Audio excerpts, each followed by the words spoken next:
கேரள மாநிலம் வயநாடு நிலச்சரிவு நடைபெற்ற பகுதிக்கு மிக நெருக்கமாக இருக்கக்கூடிய ஒரு சுற்றுலாத்தலத்தை தான் நம்ம இருக்கோம். அதாவது தனியாருக்கு சொந்தமான ரெசார்ட்டில் வந்து பார்த்திங்கன்னா ஒரு 10 மீட்டர் அளவுக்கு வந்து இந்த கண்ணாடி பாலம் வந்து அமைக்கப்பட்டிருக்கு. இந்த கண்ணாடி பாலத்தில் நின்று தான் தற்போது இந்த ஊரோடைய பாதிப்பு எந்த அளவுக்கு இருக்குது, எந்த அளவுக்கு நிலச்சரிவு ஏற்பட்டிருக்குங்கிறத வந்து தந்தி தொலைக்காட்சி வந்து செய்தியை பதிவு பண்ணிகிட்ருக்கு.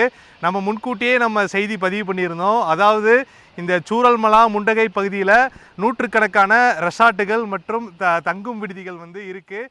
இங்கே சுற்றுலா பயணிகள் அதிக அளவுக்கு வரக்கூடிய இடமாகவும் இந்த பகுதி இருக்குதுன்னு சொல்லிட்டு நம்ம தொடர்ச்சியாக பதிவு பண்ணியிருக்கோம். இதில் வந்து பார்த்திங்கன்னா இந்த சுற்றுலா பயணிகளும் இந்த நிலச்சரிவில் வந்து உயிரிழந்திருக்காங்க. அவர்களுடைய உடல்களும் எடுக்கப்பட்டிருக்கு. வனராணிங்கிற ஒரு ரெசார்ட்டில் 19 பேர் வந்து உயிரிழந்திருப்பது குறிப்பிடத்தக்கது. இந்த சூழலில் 400 பேருக்கு மேற்பட்டோர் வந்து உயிரிழந்திருக்காங்க. இந்த உயிரிழந்தவர்கள் வந்து யார் யார், இதில் சுற்றுலா பயணிகள் எத்தனை பேர் என்று எண்ணிக்கையை வந்து வருவாய்த்துறையினரும் மாவட்ட நிர்வாகம் வந்து எடுத்துகிட்டு இருக்காங்க.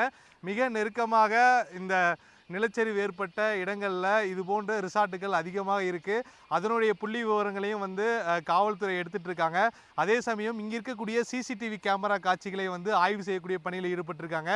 எத்தனை பேர் வந்தார்கள், எங்கெங்கே சுற்றுலா சென்றார்கள், வேறு ஏதாவது இடங்களுக்கு சென்று மாட்டிக்கொண்டார்களா என்ற கோணத்திலையும் வந்து இந்த பகுதியில் விசாரணை நடந்துட்டு இருக்கு.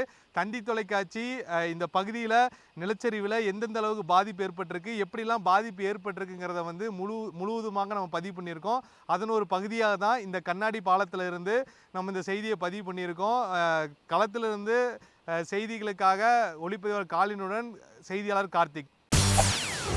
செய்திகளை உடனுக்குடன் தெரிந்து கொள்ள உடனே சப்ஸ்கிரைப் பண்ணுங்க.